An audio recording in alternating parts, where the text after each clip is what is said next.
Hello YouTube, Sarah Winstead here, bikini athlete and coach for Pro Physique, coming at you today with a sit-down video, a prep Q&A. I got a lot of great questions from you guys, either after my last diet break video in those comments or on my Instagram. And so I'm gonna run through these today, covering a variety of topics from things like show day, in between shows, stress management, food focus, where to start, PEDs, natural, all those kinds of things I'm going to run through today. And so thank you guys so much for asking. But if I missed something, comment below. I'm happy to do more of these because, as you guys know, a lot of my job as a coach and as an athlete is to, spread some education, give my opinion, my recommendations on different things as a coach and as an athlete. And also help you guys out if you are, prepping on your own, give you some ideas, pull back the curtain as to the glamorous and unglamorous things of show day and prepping and peak week, and kind of demystify us a couple of things as well. So thank you guys again for all of the questions. I loved them all. They were all very different, and they really, really just I took some notes just because, prep brain's still a thing because we're still in it. We're about 3 weeks and some change out for my next regional show of the season. So very excited about that. I'll update you guys more on how that is going, probably in my next video. Haven't quite planned that far ahead, but if there's things you want to see, comment below. Happy to oblige those kinds of things. All right, let's dive right into some of these questions. We're going to drink some caffeine because caffeine's a food group, guys. Husband and I got these mugs when we got married, and we have each other's mugs, and so I'm drinking his to think of him as well. So I know we're gross. So all right, first question: what were some things that you didn't expect until you actually competed that is part of the show weekend and show day? This is a great question. Love kicking off with this question. I did not expect how nervous I was going to be. Just to give you guys some background, I was a collegiate swimmer at Clemson University, go Tigers. I was a gymnast for 7 years, and I had done swimming for, near, decade and a half. And so I competed in front of large crowds, and, I had done gymnastics meets when I was 10 years old in front of larger crowds and stuff like that as well. And so I was used to being in front of people. I don't have public speaking stage fright or anything like that either. I've spoken in front of a lot of people before as well. And so that doesn't give me anxiety, but I didn't know how nervous I was going to be stepping up on that stage for the first time. As a true novice, my legs were shaking. You couldn't really tell in the video or in the photos, but I could feel my legs shaking. I could feel my heart beating out of my chest. And it was just I still get nervous. This last show, Charlotte, I got nervous. And it's also because you care, and it's also kind of that adrenaline rush as well of pushing yourself outside of your comfort zone, which is 3/4 of the reason why I actually do compete and do show day as well. It says to be competitive and see how I stack up, but it's also to push myself outside because I'm naturally more of an introvert. I'm an extroverted introvert to where I am an extrovert when it comes to being social and stuff like that, but I prefer my me time. So didn't expect that. I also didn't expect how quickly the time actually on stage would go by. I barely remember. I remember some pieces, it's a blur, but it's all a blur. And so, but you see these reels, these photos, these recaps and things like that as well from, pros and amateurs of being all this stage time. And I'm just it's really not that much stage time. You go out for your initial hello comparisons, you do your individual routine, which is about 15 seconds, maybe less. And then you do your call outs and comparisons there too. So yes, if you're doing multiple categories, true novice, novice, open, masters, those kinds of different categories, yes, you will have more cumulative stage time, but as you get more advanced, for me, it's just masters and open now. And for a couple of my clients that aren't even 35 yet, it's just open right now. So it's definitely minimal stage time. I didn't expect that because I was just oh, it's this whole show day thing. It's all about being on stage. I'm well, that is literally, a few minutes of your entire day that lead up to it. And so it helped me realized as an earlier competitor to really focus on the journey and focus on, you know, other things, other aspects of show day, like backstage, making friends, being nice to people, you know, and taking all the photos, enjoying the hair and makeup process, feeling like a little diva, like a Barbie, and then celebrating and making memories with like friends and family and like, you know, those kinds of things, and like your coach and, you know, that kind of stuff. I think in the long term that lasts longer, because it's just like your stage time is like this, but everything else around the weekend and enjoying. This is also why I like documenting my show day weekends, because it's also partly for me as like a journal diary thing, like what all we went through, you know, what did I look pre-tan, post-tan, you know, how early did I wake up on show day, hint 2:30 in the morning, very early, but that kind of stuff. And then, you know, I also didn't expect, coming from a collegiate athletic background, at a very competitive high level ACC school, you know, I wasn't expecting how nice everyone was going to be backstage. Like the expediters, super nice. Listen to them. Don't put your headphones in. And then how nice all the girls were backstage. Yes, there's going to be a few far between, like catty people. I don't associate with them. I'm just go have fun. You know, we're all there to have fun. And you know, you meet some people when you're tanning, because you're literally standing like this, drying your tan, butt ass naked. And you're going to make friends, because it's like, we're all standing there, we're all lean, we're all tired, we all just want to go back to our hotel and sleep, and you make friends about how nice everyone was. And so, you know, I was hoping for that, but when I experienced that on show weekend, I was just like, this is cool. Like, I've met people that I'm still in contact with on Instagram that we're cheering each other on, that I met them at one show, but we're still like following each other's journey and stuff like that, is about how many people would start to cheer you on. Because again, coming from a competitive swimming background, it was more so like goggles on, no one talk to me, touch the wall, you win. This is a lot different. So, great question. All right. I need some caffeine for this next one, because this next one's going to get me probably on a soapbox a little bit. You're warned. Why choose to stay natural when your competition is using PEDs? So,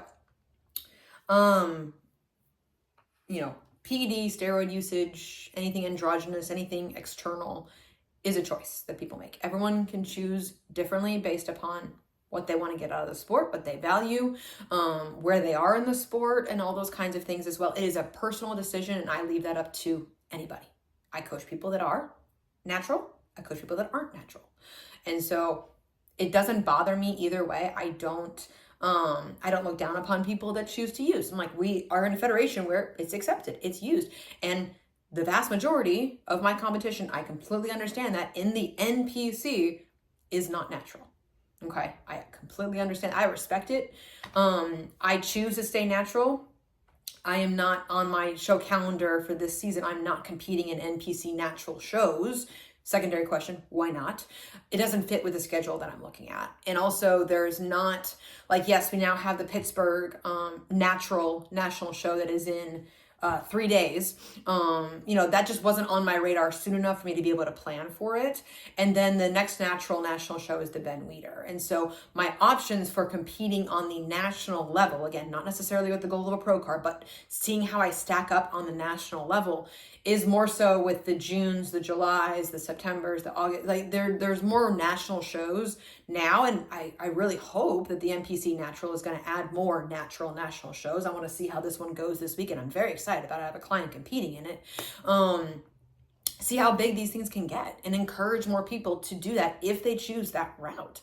Love that, because I think if it would more of align with my schedule, maybe of having a natural national show, maybe towards the tail end of my season, like July, August, that would have probably worked out better for me timing wise, as far as like feeling like I'm ready to get up there.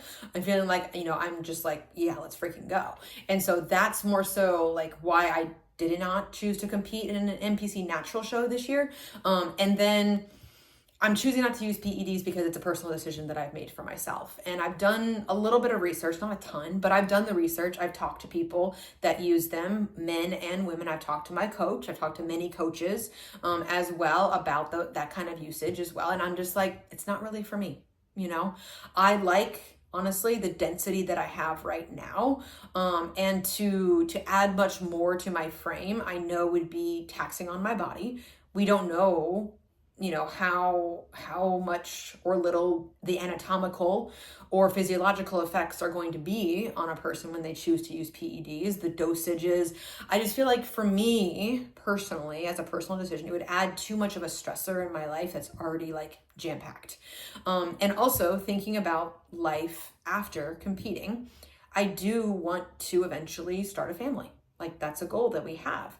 I'm 38 years old. Going into a possible pregnancy already has some risks. I'm already geriatric, which is wild.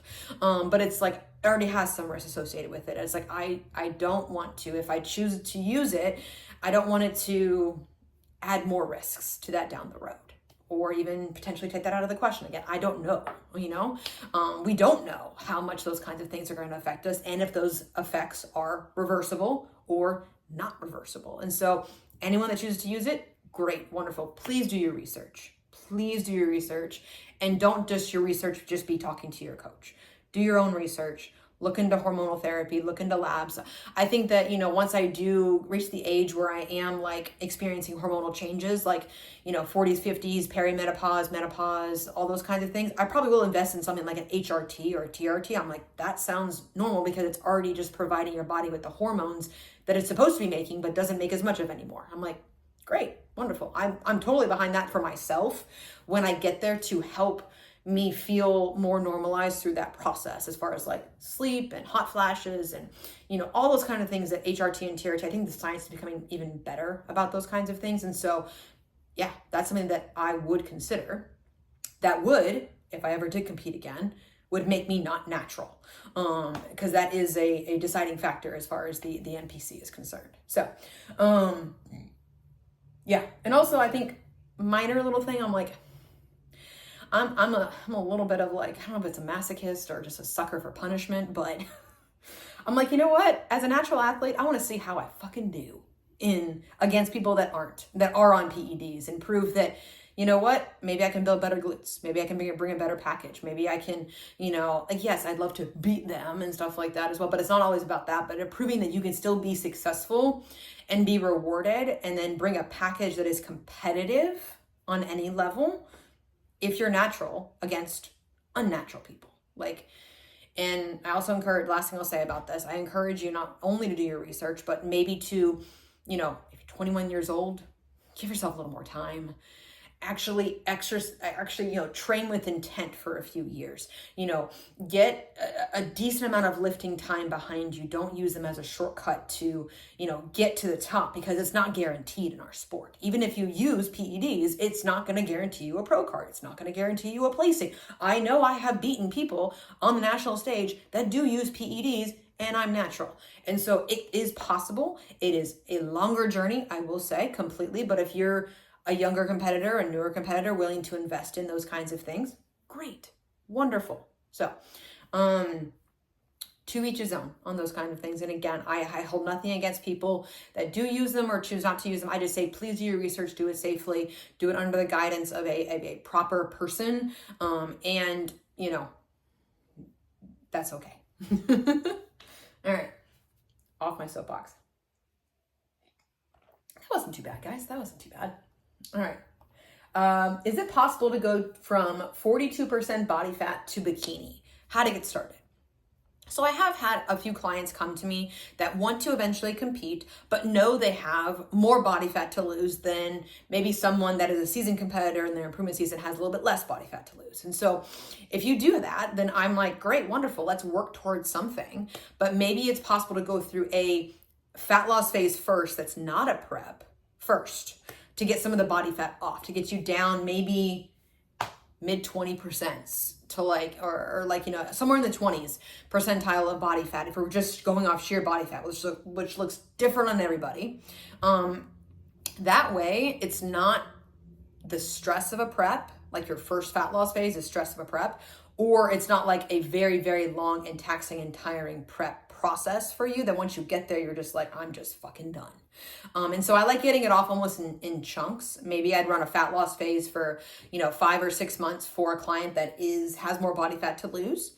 We'd reverse and maintain for maybe a year, and then we'd start a prep. So it is a longer process to get there, but I'd rather do it that way than, like I said, than do this like super crash, have you not be satisfied, have the looming date of a prep in there when we know we may not even be close enough to even, to be there yet and stuff like that as well. My goal is to put people on stage that are excited and happy and proud of their physique. And again, if you get 20% and you're just like, let's do it, great, wonderful. There's plenty of shows out there that we can do.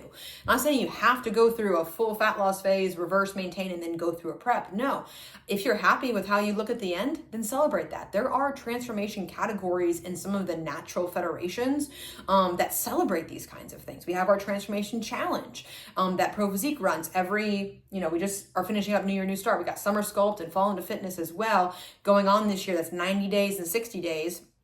To where it's like people do transform their lives in that amount of time. Maybe start there and then grow into the sport, embrace the habits.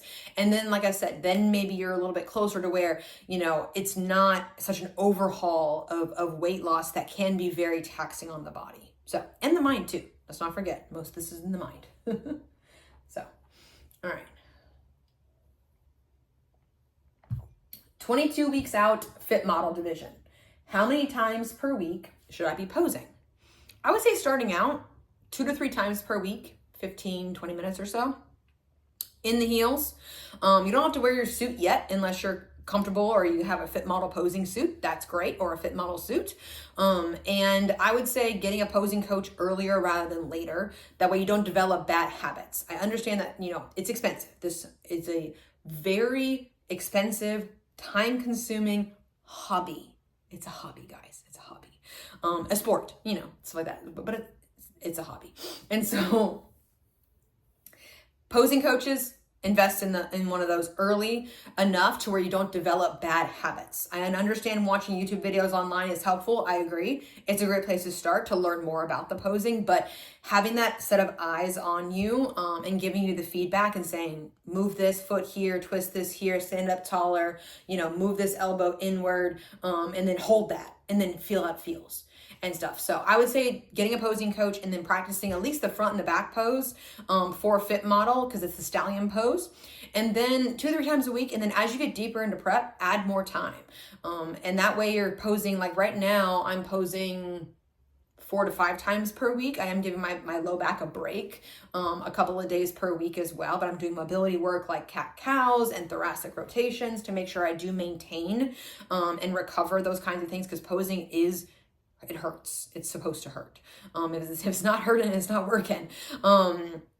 And so, but just working on those basics first, and then adding in, as you get closer to show, more time, focusing more on the transitions, the walk.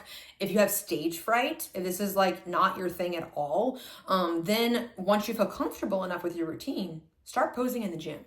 Put your headphones in, download a badass playlist. I have one on Spotify. It's my Prep Posing 2025 playlist. It's all these badass women. It's like Rihanna and Britney Spears and Kesha and Christina Aguilera. And like, it's all this badass female empowerment music that I just go out there, put my headphones in, block out the world, and I pose in the middle of the gym. It's also good to pose on different flooring as well. As far as a gym floor is closer to like a carpet, because you can't spin your heel as much in that transition from back to front. And then pose on hardwood, because you don't know if it's going to be the hardwood or like that tight woven, school carpet, as I call it. Pose on rugs. You can even draw yourself a box with some tape as well, so you know when to walk and to hit, that way you're not looking down the whole time. Look at the judges. It's a lot of nuances in posing, a lot of stuff that I've learned. I'm not a posing coach, but I'm just like, I've learned a lot over time about kind of what the nuances are with posing. I think that's helped being a student, not only of bodybuilding, but also of posing as well. So, and what works for you, because everyone is different. That's why I like having a posing coach as well. And maybe meeting with them once a month starting off, and then maybe as you get closer to your show, maybe every few weeks at that point. Oh, and don't forget to walk around in the shoes. Do some chores, vacuum, do some laundry in them, fold your clothes in them, stuff like that, to get used to walking around in the heels. Because if you're like me, I'm in sneakers or house shoes all day that are flat. So, all right. Hormonal fluctuations in prep. How to deal with it. She gave the example, fatigue, sugar and carb cravings, etc. So First of all, of like knowing that it is normal, I'll say, for things to slow down a bit during contest prep. We know that. It is a stressor on the body. The cardio is a stressor, the diet's a stressor. That doesn't even include outside life as a stressor.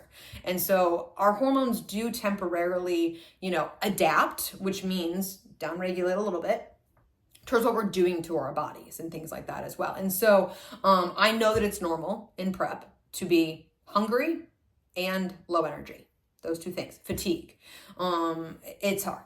This is why caffeine is a food group.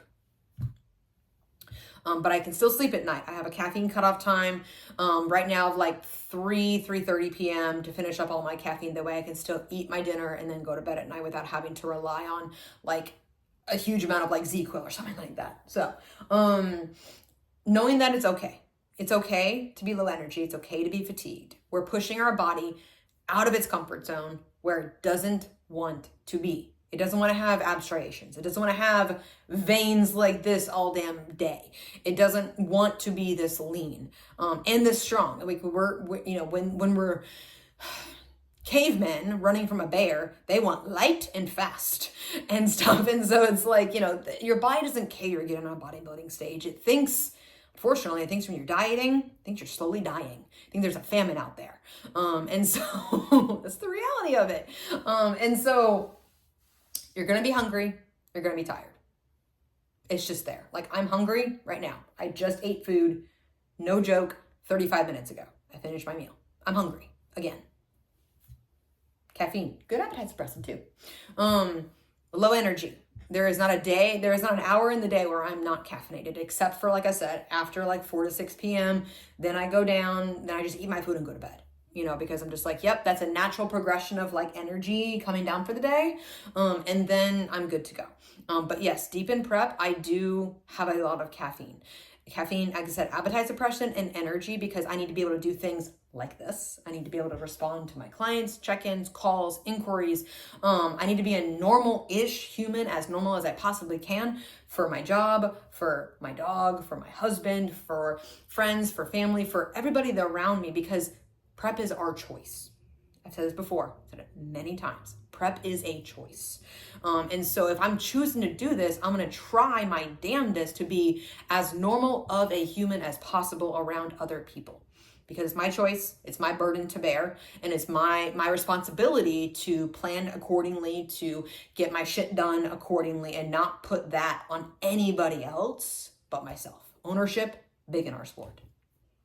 Core burn. You guys have heard me talk about this supplement a lot from Core Nutritionals. It is my number one prep staple. Like bar none, number one prep staple. Number one staple overall would be things like protein powder and creatine. But Core Burn, I swear by it. I swear by it. Yes, it's a thermogenic. Yes, it's going to burn a little bit of body fat, but I don't drink it for that. Delayed release caffeine, energy, and it does have appetite suppressant ingredients in it. So again, it's not going to take things away. It's not going to make you superwoman, but it brings me from like suboptimal human, very tired, want to cry in a corner, to how I'm talking to you right now, like normal-ish, to where yes, I'm tired, I'm hungry, but it's a little bit less noisy up here to where I can focus on filming YouTube videos. I can focus on my client calls, my onboarding, my inquiries, my fellow coaches, the podcast, stuff like that. I can focus on those kinds of things a whole lot easier. It's still a struggle. Not saying it's not a struggle, because every day right now is pretty much a struggle. But again, that's also why I don't prep year round, so I don't stay this lean year round either. Like, it's fun, but damn, it's hard. So, and also admitting that too. I have a hard time sometimes admitting when shit gets hard and when I need help, or like, letting things build up. I'm getting better at that. So, for managing hunger and enjoying your food as far as like the cravings are concerned, this is where I love flexible dieting, because I, fit into my macros. You guys have seen my full days of eating. I fit into my macros. Chocolate hazelnut almond butter. I love my strawberries, my rice cakes. I have fit in some what I consider to be fun foods that help me curb the cravings. Like strawberries for me have been like a huge thing this entire prep, just because it is the sweetness. So it gives me that sweetness hit without, again, being something that's not going to fit into my plan. And so I have strawberries. a lot. And that's okay. Afterwards, after prep, I will add in more fruits, more variety, like pineapple and grapes and, cantaloupe and watermelon and stuff like that as well. But for right now, strawberries are doing it, man. So I think having a go-to, something like to help you manage the cravings, something to look forward to, this is where I am not a fan of like coaches giving you a meal plan. That is a very cookie cutter plan. Again, easy for someone to follow, sure. But I feel like that might, over time, when used improperly, could create more of these things, like more fatigue or more cravings or more food noise or more food focus over time, because you're being told to eat this and this and this and this. You don't get to pick it. Like, I got off a call the other day with a client who was only allowed to have spinach and lettuce as her carbs. And she asked her coach if she could have zucchini instead. And they said, no. I'm just like, fuck you. Sorry. Like, I said it. I said what I said. Like, it's just like, it's not that serious, guys. Come on. Like, let your client have a fucking zucchini. Sorry. Okay. Off my soapbox. But that's why I like flexible dieting, because you can like fit in, if they're on sale at Kroger, great, go buy some zucchinis and eat them. Or like some carrots, or, if you like, for me, I'm not a big seafood person. I like my beefs, my turkeys, my chickens, like land animals. And, I like shrimp. Shrimp is great. But yes, it's like I get to choose that I like this kind of stuff. And it also, I think, helps you over time be more adherent to those kinds of things. And like I said, it cuts down on the cravings, because I look forward to my smoothie. I look forward to almost every single meal that I have right now, because it's very satisfying. It tastes great. I prep it in a way where I have different preparation styles, like stir fries or my cream of rice in the microwave, or like my frozen chicken. And so I season it well with like different spices and flavorings. I did use sugar-free condiments like the GQ sauces when I had the room for them. Now it's just more so like honey mustard, but I actually do really like the French's honey mustard. It actually does really well. And so you can also do like mustard and stevia. I've never tried that, but I like the honey mustard because it's literally like 2 carbs for a serving. So all good. But it's about finding the foods that you like, that kind of fit within your plan, that you can, manage around, but also understanding too that all that stuff is going to be there when you're done, and that's okay. So, last thing I'll note on here is about, keeping yourself busy. Most of the day, the weekends, get yourself out of the kitchen, and then have your plan and then stick with it. Like once I've been on my own meal plan of my own making with foods that I like, I support that. Within my macro-based approach that I do adjust based upon my macros, I've been on that same kind of structured meals or ish meals for quite a while now, and I really haven't gotten sick of it, because again, I enjoy all of it. So finding what works for you, and also finding this probably before you start prep as well. This is why I like working with clients during improvement season, because it gives us a couple of months to find your rhythm, find your macro-based meal plan, or find the meals that you can switch out easily, that you enjoy, that you could see yourself like adjusting throughout prep. So prep without the support of loved ones, that's hard. That's a very, very hard one, especially if it's someone that you might be living with, like parents, family members, boyfriend, girlfriend, spouses, things like that. It can be very hard. It can be very hard. This sport is isolating enough as it is, but I think there is a couple of points that you probably could try to do based upon the situation. Again, everyone's different with how their loved ones do or do not support or do not understand kind of what we do here. I think that's the first point, is trying to explain them in a way that stays positive, okay, about why you're doing this and things like that as well. And it's again, explaining your why beyond a trophy, because it can't just be for a trophy. It can be for lifestyle improvement. It could be for lifestyle change. It could be for a challenge and things like that as well. It could be to push yourself out of your comfort zone, lose some weight, and then show off the hard work and transform your body and your life. Like, that's great. But I always keep it in the air of positivity whenever you're explaining what we do or an aspect of what we do to a family or a friend. Because the moment you reach for negativity, that gives them fuel to the fire to being like, oh, well, you don't like it, so why are you doing it? And I'm just like, well, there's a lot of days where I don't like what I'm doing, but I still do it because at the end of the day, I enjoy the challenge. I enjoy the journey. I enjoy the grind. And I think as well too, like, actions speak louder than words. Okay. staying, like I said, up top, as far as like staying caffeinated and as happy and as normal-ish of a person as you possibly can, whether you're in prep or not.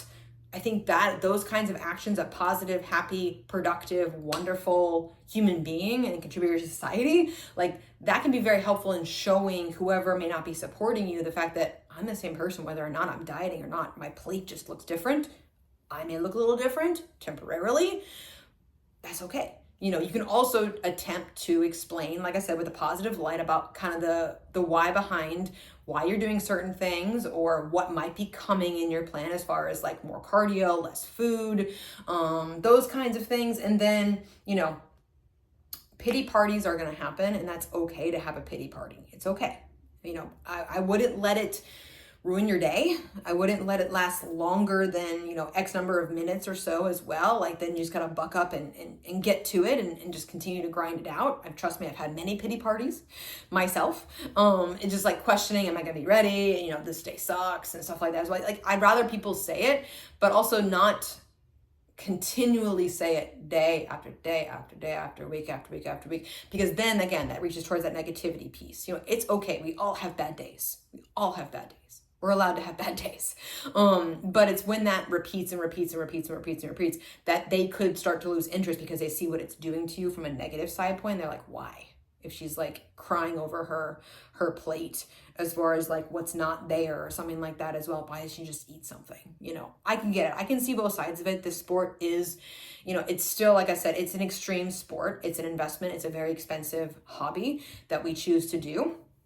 But there can be a lot of positives that come out of it as far as like your relationship with food, creating a sustainable lifestyle, embracing, you know, like muscularity and just like the femininity aspect of it as well, showing off the work, celebrating, stuff like that. And so I think explaining it that way, putting it in that light, trying to stay as much as you can on that side of things, may be able to help. It might be able to help. So, DIY tan process. How do I do 5 coats? Yes, 5 coats of DIY Pro Tan Super Dark. That's my current tan regimen before my shows. Very pale. I start my tan on Wednesday. And so I do my exfoliation, like starting it like Friday over the weekend with like the Get Buffed exfoliation stuff. I'll do a final exfoliation and shave down on Wednesday morning. And then I do my first coat of tan Wednesday night of the Super Dark at home. My husband paints me. He like buffs it and stuff. It's hilarious and fun for him. I do rinse off Thursday morning to get off like the basic of it. That's my last shower.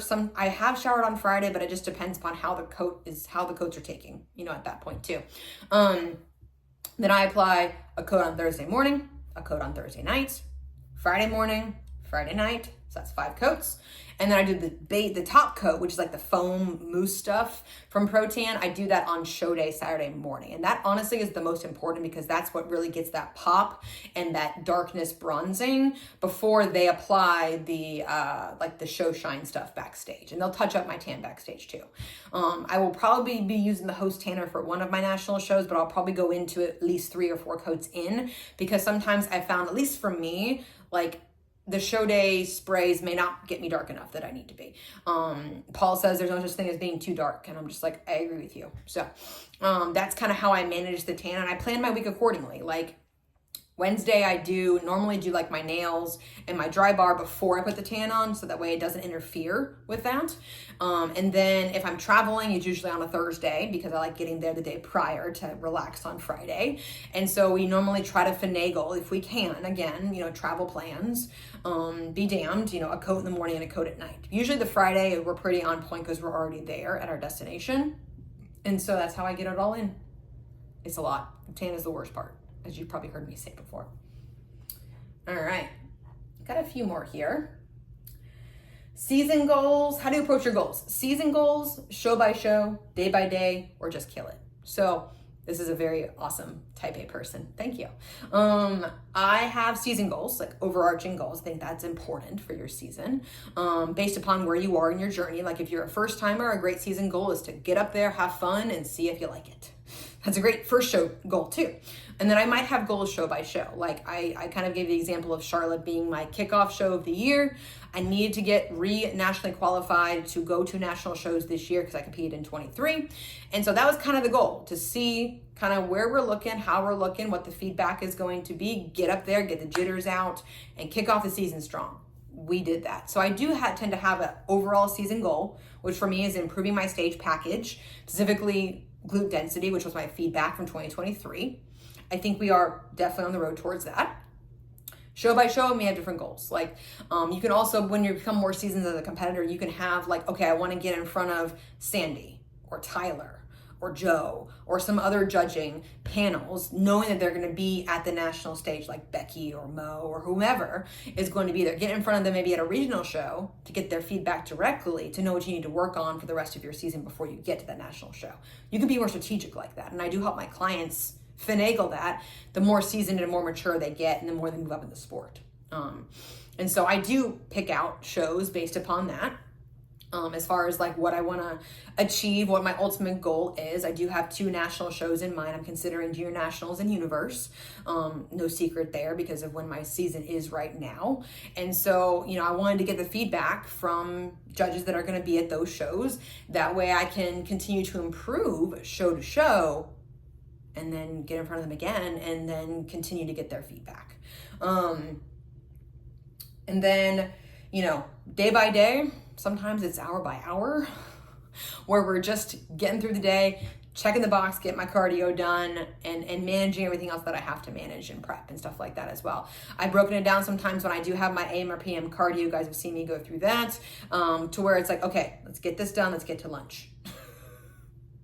And then we'll get some caffeine, and then we'll go do it again, and stuff like that as well. But managing however you need to manage it, breaking it down however you need to break down to. But I do find it's helpful to like write them down, share them with your coach, your friends, your family, stuff like that as well. Sharing your goals with them gets them excited for you. It lets them know that, hey, you're on the right path, you're staying positive. And then also I think it's helpful for my competitors too to have like season goals and show by show goals as well, as far as like, we're using this show as a kickoff. We're using this show to get in front of this judge. We're using this show to get up there and see if you like it for a first timer, and to get some jitters out and to have some fun. Or maybe it's a local show where friends and family are coming, or it's a city you've never been to and there's this really cool place you want to try a post show with friends. Great. Those kind of things are goals that I think are helpful on those days where you don't want to do your second round of cardio, where you want to just give in and eat all the Girl Scout cookies and stuff like that as well, but you don't because you got goals. So it can help kind of steer the ship. Managing stress, being stage lean for a season as a natural athlete. I think stress management goes without saying. It doesn't matter if you're on PEDs or natural, like you're going to experience stress because life goes on during prep. You're in prep, life be lifing. It's going to happen. Shit's going to happen. Shit's going to go down. There's going to be stressful situations and things like that as well. And it is about how you manage it. Like for me, I can plan my ass all the way from here to Timbuktu, but there's going to be speed bumps. There's going to be roadblocks. There's going to be times where I need to problem solve in the moment and pivot, not complain, stay positive, and just get it done. And just move this direction. It may not look how I want it to look exactly because, again, I'm a type A OCD perfectionist. The sport is great for that. But it teaches me the flexibility, too, of learning when to do that and to problem solve in the moment and things like that as well. Like one of my clients is in prep, and she got to her hotel. She travels a lot. She's in prep. She brought all of her food with her. Gets to her hotel, puts her food in the fridge, goes to one of her meetings, comes back, the fridge is busted. She lost all of her food. And so she was literally living off things like stuff that she could find and Instacart really, really, really quickly that wasn't refrigerated, and stuff like that as well. So it's a learning experience. The more you do this, the better you get at it. But then stress management, have your tools. Have your stress management tools before you start prep. Know what your triggers are, know what your stressors are, and learn how to manage it. Again, it's never going to be perfect. Never going to be perfect. But when you're cardioed to the nth degree, very low energy, very low food, like those are already stressors. And then if you add another life stressor on top of it, you have to be able to manage it as best as you possibly can, as best as you can. So learning how to do that and learning what your coping mechanisms are that are not food, before you get into that kind of situation, I think can be helpful. So I'll give you an example. Like me, I love hugs. I love breathing. My husband taught me that. Playing with my dog, you know, getting outside, steps, nature. I'm all about my sunshine and steps, you guys, you know, sometimes even if I need to drop down into a down dog and do some yoga, stuff like that. Or even like, you know, playing some calming music. I love playing like yoga music or jazz music, when I'm just like winding down for the day. I'm a big gamer as well. Like some of you may not know that. Used to play World of Warcraft in college. Long time ago, but like I play like, you know, simple games on my phone, like Candy Crush or whatever it is, the latest and greatest games on my phone. That helps calm me down as well. And so knowing what those stress management tools are for yourself, employing those in the moment based on the situation, but then of course too, like pivot when needed, problem solve when needed, figure it out when needed. And again, if a lot of these things are out of your control and you give your best effort, that's what's going to matter at the end of the day to you and to your coach. Like for me, effort matters as far as just like, were you lazy or were you just really, really, really, really busy? You didn't get off, your kids were crying, everyone was at the doctor's and you just couldn't get your cardio done that day. I get it. It happens. We're not perfect. We're not robots. So yes. And things get heightened the leaner that you get. Like your emotions may get heightened the leaner that you get, and have a shorter fuse, maybe a hangry bear. If that happens to me, I do text my husband and being like, I love you. I just need to eat first. I'll be a happier, more energized person. Just give me like 15 minutes. I'm going to make my food. Give me 20 minutes to eat it. And he understands that. And again, that doesn't happen every day. It's probably happened maybe twice in this entire prep, to where I was just like, you know what? It's just not happening today.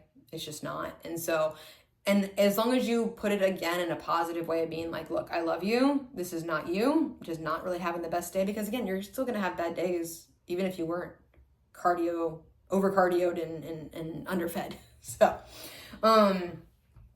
morning and evening routines. This was a question from a while back. Instead of doing a whole video on this, I decided just to answer it here. Does that change in prep versus improvement season? I'm just like, the only thing that really changes between those two things is how much cardio I'm doing or not doing. So my morning routine, I wake up 3:45 in the morning. I wake up, I eat, I go lift. 5 days right now is my split. Do my cardio afterwards, come home, eat, walk my dog. Boom, that's my morning. Rest days. Right now, I'm waking up and doing cardio on my rest days, not all of them, not both of them, but one or the other. I normally do cardio. I'll come back, I'll pose, because I do like posing first thing in the morning when I can. I may pose in the afternoon after lunches on lifting days when my schedule allows, when I don't have calls or something. And then I eat, and then I walk my dog, you know. It's not that exciting. And then, you know, at night for my wind down, I encourage my clients, yes, reading a book. I've read books before. I have a Kindle. I've done that. I also like watching like mindless TV or cartoons. I'm talking like Cartoon Network, Boomerang, Scooby-Doo, Tom and Jerry, Looney Tunes. Like I grew up with that. And so it's very just like easy for me to watch that I'm not going to be invested in when I'm laying in bed trying to go to sleep. Like I want something easy and mindless to just turn my brain off at the end of the day and close the tabs. You have to close the tabs. You really do. I don't doom scroll. The only time I spend on my phone is to play some mobile games. Like I said, like, you know, Candy Crush or whatever I'm playing right now. There's a Star Wars mobile game that I play as well. So that's fun and stuff like that. And so stuff like that's not going to be like putting stress on my body. It's something fun for me to help me feel a little bit of accomplished, have some fun, you know, watch some TV with my husband, talk about normal stuff, and then play with my dog and go to bed. You know, that's really all I do. Sometimes if I'm very stressed, I will do some breathing exercises or like some relaxing yoga or have an app or anything like that if I need to, if I'm particularly like upregulated at night too. All right. We'll do 2 more. How to stay focused in between your shows. Now I did a Instagram reel on this a little while ago, as far as just like, how do you stay focused when you have such a long season? Like I started prep back in November. It is May. And we're still here. And so I would say staying focused in between shows is one of the hardest things to do, especially for, even if you are a seasoned competitor, it's still hard, because the show's over, you have that awesome post-show meal, you celebrate with friends and family, and everyone's like, you're done, right? And then you're like, no, I'm not. So number one, talk to your coach, have a plan before show day. During peak week. I talk to my athletes a lot about this kind of stuff as far as like, okay, here's your peak week plans, your show day plans. I send them separately to them. And I would talk to them about, okay, what's your post show like? What are we planning on doing? What's your post show meal? And then like, what are you going to do Sunday, Monday? And we all typically have calls after the show as well to go over things like feedback. So those two things, talking with your coach, having a plan, because you've had a plan all of prep, between shows is no different. Help you stay on track, help you stay accountable. Getting the feedback from the judges, that can also be very helpful in like crafting what your next plan could be, as far as like, hey, if they say you need more muscle all over, you might want to call it at that point. Talk with your coach, obviously, as well. But it's like, is it worth it to continue at that point? I do talk with my athletes, like I said, the Sunday or the Monday after the show. We get the feedback, we go over it, and we make a plan. That way it's not too long, and they already have their numbers for post-show, for Sunday, for Monday, for Tuesday, they have their numbers, what their plan, their macros, and their protocols already are. We just talk about fine-tuning that after the show, as far as like Sunday, Monday is concerned. Yeah, get the feedback, talk to your coach, make a plan, keep grinding. All right, last one, because I just looked at the timer, and I'm like, 45 minutes, holy shit, y'all gonna love this during cardio. So, all right, good one to end on. Show day tactics and peak week tactics. So I've said it before, peak week, nothing really magical about peak week except for the fact that we start taking stress off the body with a reduction in cardio and increase in carbohydrates to help you feel better going into show day. We like fill out the balloon going into show day as well. But staying calm and taking maybe an extra day or so off of work, or managing your schedule in a way, if possible, to allow to create that calm atmosphere. Because the worst thing, we don't want a cortisol dump on show day or near show day. We don't want a lot of stress on ourselves or anything like that as well, because again, prep has already been stressful enough. This is your time. This is your time to take advantage of the time, enjoy it, be calm, be present, and pack everything up and enjoy the more energy that you do feel, because you should feel better basically almost every single day, especially by like Wednesday and Thursday. You should be feeling pretty darn good. You're still gonna be tired. You're still gonna be hungry. Trust me, you could be even more hungry because you're getting more food.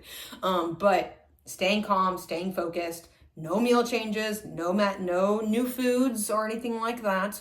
Like I said, I do send out separate plans for peak week and for show day for my clients with a breakdown of timing, so that way they have a plan. The way they're not just wandering and floating in the wind. So still have a plan. Be early to everything on show day. Okay, this includes things like your makeup appointment, your hair appointment, your tanning appointment. Get backstage. Like, I'd honestly, again, avoiding stress on show day is huge. Again, sometimes we cannot control if makeup or hair is running late, or if there's a line at the tan once you get there and stuff like that as well. And so being early as much as you can, but also knowing that there is going to be time where you need to hurry up and wait. Hurry up, now go wait. Hurry up, now go wait. And I'd rather be early. I'd rather be early backstage. That way I can just get a spot, put my legs up and rest. And then, focus on you, because this is your day. Kind of like a wedding, a little bit. Be a little bit of a diva. Take all the take all the selfies, take all the pictures, take all the videos that you want. Enjoy the pampering of the makeup and the hair and the Barbiness of it all. Enjoy the glitz and the glam. Make some friends backstage. And if you also have friends and family coming to see you, because I do have some that are coming to my next show, they are there to support you. You are not there to host or babysit them. Okay? You are there to do your thing on show day. I am very protective of my clients on show day as far as that is concerned. As far as just like, yes, say hi to them, give them hugs, but don't feel like you have to sit with them instead of being backstage. Don't feel like you have to entertain them at all. They're there to see you and support you and cheer you on, so you do you, boo-boo. Go backstage, follow the instructions of your coach, stay in contact with your coach on show day. Even if I'm not present physically in person for my clients, I'm available, text, phone calls, FaceTimes, anything, no matter what time it is, because I've gotten up at 3 a.m. with a client before. Time changes, be damned. It's communicate with your coach as well on show day. Listen to the expediters, be nice to people backstage, and No headphones. I don't like headphones backstage because, again, you can't hear what the expediters are doing. You can have one in if you want to, but mainly just listening to the expediters and making friends. Like, I don't like to listen to headphones because I want to actually talk to people backstage, like make friends and be nice. Stay warm. It's usually frigid backstage. Have an extra blanket, fuzzy slippers, whatever you've got to do. And yeah, I think that's at least like show day tactics. Like I said, the more you do this, the better you get at it, as far as like, oh, I need to pack this instead of this. Have your show day bag packed before show day. Like when you get to the hotel on like Thursday or Friday, pack up your show day bag. That way it's one less thing for you to do on show day. I have lists out the wazoo as far as like what I bring with me, what I get at the grocery store when I get there. The gym figured out. A lot of pre-planning goes into things like peak week and show day. That way when you get to peak week and show day, it's a lot easier to just be like, oh, it's already taken care of. I already know where I'm going. I know where I'm staying.